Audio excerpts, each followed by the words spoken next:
சரவணபவ. இந்த பதிவு தமிழ் புத்தாண்டுக்கான சிறப்பான பலன்களை காணவிருக்கிறோம். வருகின்ற குரோதி வருடம் 12 ராசிக்கும் எப்படிப்பட்ட சிறப்பான பலன்களை அளிக்க இருக்குது என்பதை நம்ம இந்த பதிவுகளில் தெளிவாக காணவிருக்கிறோம். அன்பர்கள் பதிவை முழுமையாக கேட்டு இது சொல்லியிருக்கின்ற இறை வழிபாடுகளையும் சாத்வீக பரிகாரங்களையும் பின்பற்றி இந்த ஒரு வருடத்தை திறம்பட தொடர்ந்து வந்துடலாம். பலராக திருச்செந்தூரில் வீற்றிருக்கும் முருகப்பெருமானின் பொற்பாத கமலங்களை பணிந்து 12 ராசிக்கும் இந்த தமிழ் புத்தாண்டு எப்படிப்பட்ட சிறப்பான பலன்களை அளிக்கவிருக்குது என்பதை தனித்தனி பதிவுகளாக துல்லியமான பதிவுகளாக காணவிருக்கிறோம். அன்பர்கள் பதிவினை முழுமையாக கேளுங்க. இதில் சொல்லியிருக்கின்ற இறை வழிபாடையும் ஆன்மீக பரிகாரங்களையும் பின்பற்றி இந்த ஒரு வருடத்தை சிறப்பாக செயலாற்றிக் கொள்ளலாம். தனுசு ராசி தனுசு லக்னத்திற்கான பலன்களை காணவிருக்கிறோம். இந்த தமிழ் புத்தாண்டு குரோதி வருடம் எப்பேற்பட்ட சிறப்பான பலன்களை தர இருக்குது அப்படின்னு பார்க்கும்போது ரொம்ப அருமையான வருடம். ஏன்னா 7 சனியை கடந்து சிறப்பான பலன்களை கண்டு கொண்டிருப்பவர்கள் அந்த பலன்களை அப்படியே தக்க வைத்துக்கிறதுக்கு தான் இப்ப குருவும் உங்களுக்கு ராசி அதிபதியும் வந்திருக்கிறார் அப்படின்னு சொல்லலாம். என்னமா 6இல் போய் அமர்ந்திருக்கிறார். 6இல் குரு, ஊரில் பகை. நீங்க எப்படிமா நாங்க தக்க வைத்துக் கொள்ள முடியும்னா விழிப்புணர்வு கவனமுடன் இருங்க அப்படின்னு சொல்லியாச்சு. 4இல் ராகு, இந்த பக்கம் 10இல் கேது. அப்ப சனி 3 என்ற இடத்துல ரொம்ப அருமையா உட்காந்துட்டாரு. முயற்சிகளை திரும்ப போடுங்க. முயற்சி செய்வதை விடாதீங்க. தொழிலில் நல்ல மாற்றங்கள் இருக்கு. யாருக்கிட்டையும் இனிமே அட்வைஸ் கேட்கணுன்ற அவசியம் இல்லை. டென்ஷன் கிடையாது. எல்லா முடிவுகளையும் நீங்க திறம்பட எடுத்துருவீங்க. தேவையில்லாத பிரச்சனைகள், தேவையில்லாத பொருளாதார நெருக்கடிகள், தேவையில்லாத தொந்தரவுகள், நோய், எதிரி, கடன், இந்த இதை நம்ம தானா நம்ம உருவாக்க கூடாது. அதை தானா ஏற்படுற மாதிரி சூழ்நிலை மட்டும் நம்ம உருவாக்காம கவனமா பார்த்து கொள்ளணும். இந்த தேவையில்லாத சூழல்ல மட்டும் நம்ம ரொம்ப கவனமாக இருந்து கொள்ளணும் அப்படின்னு கிரகங்கள் அழகாக வலியுறுத்துதுன்றான். நல்ல சுப காரியங்கள் நடைபெறும். தொழில உயர்வு ஏற்படும். ஊர் மாற்றம், உத்தியோக மாற்றம், இடமாற்றம், ஆடம்பர அத்தியாவசிய பொருட்கள் சேர்க்கை, தந்தை வழி உறவுகளுடன் இருந்த பிறகுகள்லாம் நீங்கி தந்தை வழி உறவுகளால் ஆதாயம் அதிகமாக கிடைப்பது, தந்தையால் எனக்கு பெருமை, என்னால் தந்தைக்கு பெருமை அப்படின்னு சொல்லக்கூடிய மகிழ்வு, திருமணம் பாக்கியம் ரொம்ப சிறப்பாக இருப்பது. அதாவது எதிர்த்தரப்புக்கு குருபலன் இருக்கும்போது ரொம்ப சிறப்பாகவே இருக்கும்.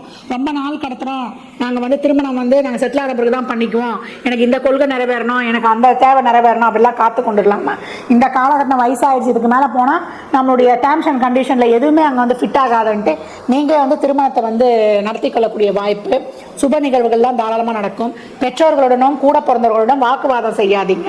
அதே போல் புதிதாக தொழிலை ஆரம்பிப்பதற்கு, அதே போல் யூக வணிகத்தில் முதலீடு செய்வதற்கு, தொழிலை விஸ்தாரப்படுத்துவதற்கு இதற்கெல்லாம் உரிய நேரம் கிடையாது.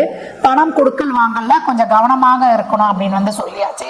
கடன் விஷயத்துல எதிரிகள் யாருன்னு இனம் கண்டு கொண்டுக்குவீங்க. அவங்க கிட்டலாம் நம்ம ஒரு அடி தள்ளியே நின்றுக்கணும். எங்க பிரச்சனை நடந்தாலும் அந்த இடத்துல கொண்டு நம்ம போய் செல்லக்கூடாது. ஒரு இக்கட்டான சூழ்நிலையை நம்ம ஒரு எமோஷனலா நிலைகள்லாம் இருக்கும். அதெல்லாம் உணர்வுபூர்வமாக முடிவெடுக்காம அறிவுபூர்வமாக முடிவெடுக்கும் போது உங்களுக்கு ரொம்ப சிறப்பாகவே இருக்கும் அப்படின்னு சொல்லலாம். இந்த காலகட்டம் நீங்க செய்யற தொழில்ல, அதே போல நீங்க வேலை பார்க்குற பணியிடங்கள்ல கொஞ்சம் கவனம் தேவை.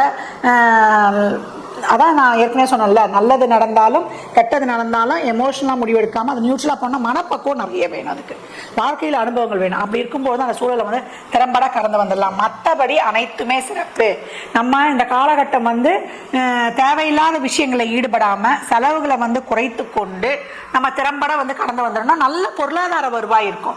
அதே போல் நேரத்துக்கு சாப்பிட்டு நேரத்திற்கு நம்ம சிறப்பாக இருக்கணும். முதுகு வலி, பிறப்பிறப்பு சம்பந்தமான பிரச்சனை, முழங்கால் மூட்டுக்கு உள்ள பாகங்கள், அதே போல யூரினரி சம்பந்தப்பட்ட பிரச்சனை, அதே போல அடிவயிறு சம்பந்தப்பட்ட பிரச்சனை, பெண்களாக இருந்தால் கர்ப்பப்பை சம்பந்தப்பட்டது, உடல் ஆரோக்கியத்தில் கூடுதல் கவனம், அதை அண்டர்லைன் பண்ணிக்கோங்க அப்படின்னு சொல்லியாச்சு.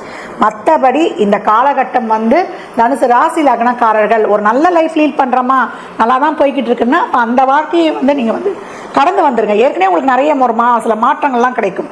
அது போதும். இப்போ இருக்க காலகட்டத்துக்குன்னா இருப்பதை வைத்து அப்படியே கடந்து வந்துருங்க. புதுசாக எதையும் ஃபோர்ஸ் பண்ண வேண்டாம். மாற்றங்கள் தான் அதை அக்செப்ட் பண்ணிக்கொள்ளலாம். மற்றபடி தனுசுக்கு இது முன்னேற்றத்தின் பாதையில் அப்படியே கடந்து வரக்கூடிய காலகட்டம் அப்படின்னு சொல்லியாச்சு.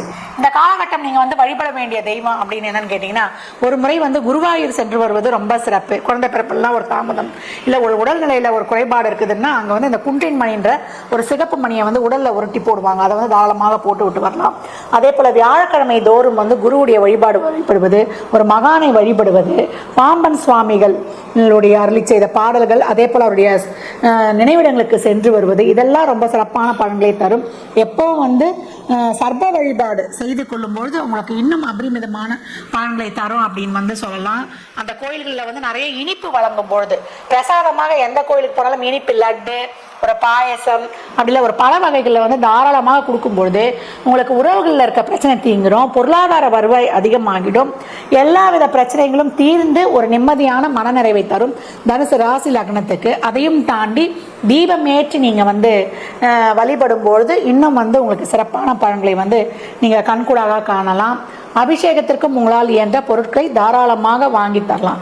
எவ்வளோக்கு எவ்வளோ வந்து வழிபாடுகளை செய்கிறீங்களோ அவ்வளோக்கு அவ்வளோ எதை வந்து எவ்வளோலாம் பின்பற்ற முடியுங்களோ பின்பற்றுவது உங்களுக்கு சிறப்பான பலன்களை தரும். இந்த பலன்கள்லாம் கோச்சார நகரம் வைத்து சொல்லப்பட்டிருக்கு. உங்கள் சுய ஜாதகத்தில் இப்போ என்ன தசாபதி நடக்குது, அது எதற்காக உங்களுக்கு ஊக்கப்படுத்துது, திருமணம், குழந்தை பாக்கியத்திற்கா இல்லை பொருளாதார முன்னேற்றத்திற்கா என்பதெல்லாம் உங்கள் சுய ஜாதகத்தை ஆய்வு செய்வதன் மூலம் மட்டுமே நாம் தெளிவாக அறிந்து கொள்ள முடியும். எப்பயும் வந்து ஏழை எளியவருக்கு, மாற்றுத்திறனாளிகளுக்கு உங்களால் இயன்ற முயன்ற உதவிகளை தாராளமாக செய்யுங்க. உங்கள் கர்ம வினைகள் குறைந்து அபரிமிதமான பலன்கள் அதிரடியாக நடக்கும்.